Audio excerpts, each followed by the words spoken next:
now has the floor Andrew Johnson from the United Kingdom on geoengineering in Europe. Thank you very much.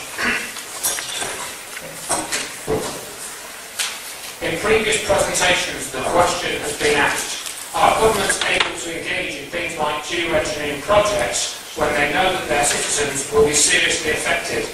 The evidence tells me yes. My name is Andrew Johnson and I thank everyone at this conference for their support. I have a background in software engineering, teaching and education, and I now work in student support for the UK's Open University. I have come here because I want the truth to be revealed, not classified by governments and authorities. Since June 2005, when I witnessed this scene outside my window, I have tracked aircraft, written letters and reports, and have been sent a lot of information from concerned people all over the world. We know deep down that something is wrong in our skies. We do not have a credible explanation of the days when we have clear blue skies in the morning and completely fogged-in skies in the afternoon, when the level of air traffic has not significantly changed.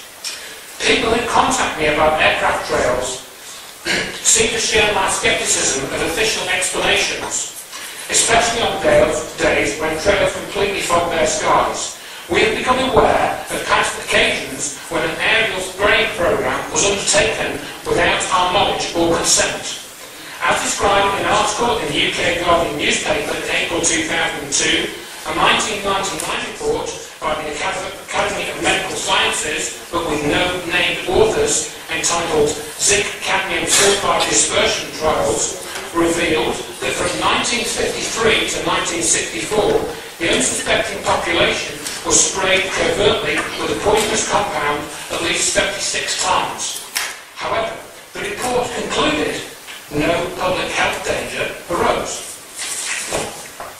The last 4 or 5 years have seen open discussion of hypothetical geoengineering techniques such as solar radiation management to block out the sun, and in 2008, suddenly, we in the UK had a Department of Energy and Climate Change, DECC.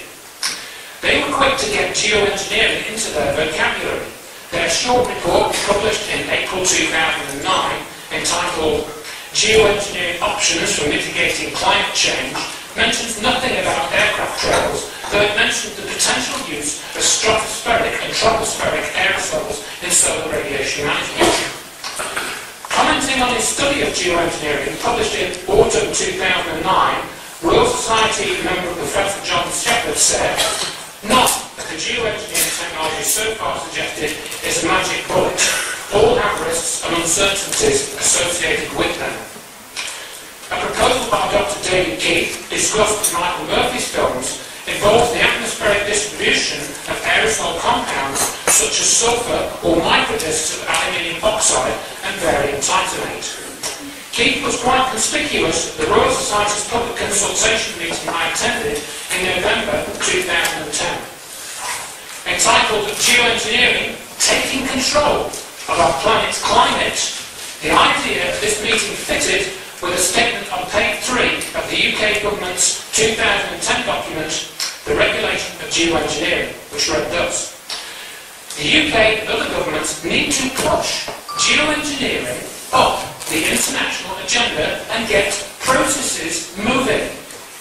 At this meeting, Dr. Tim Kruger of Oxford University discussed his depth-based research into methods of managing CO2 absorption. When asked, he revealed that Shell, the oil company, funded this study. In September 2010, the government response to the earlier Regulation of Geoengineering report recommended that the UK government pressed the governments of other countries to adopt a similar approach to solar radiation management research. It also states that a ban on solar radiation management testing would be unenforceable and counterproductive.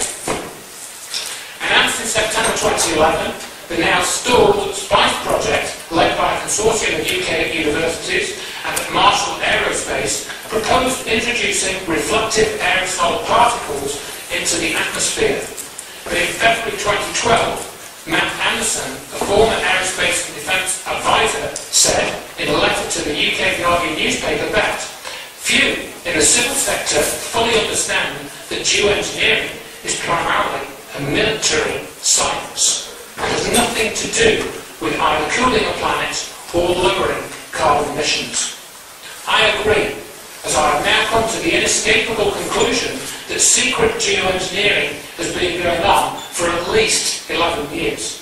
This is clearly illustrated to me not only in the very strange cloud formations that I regularly see, such as the ones that you're seeing around you, but also in the path of Hurricane Erin.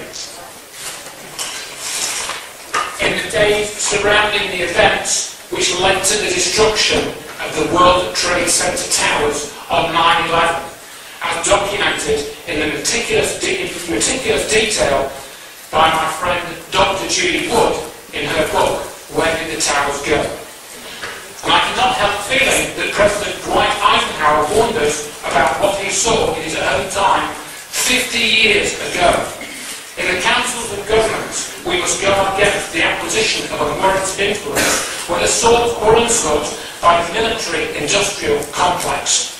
The potential for the disastrous rise of misplaced power exists and will persist. Thank you very much, everyone, for coming.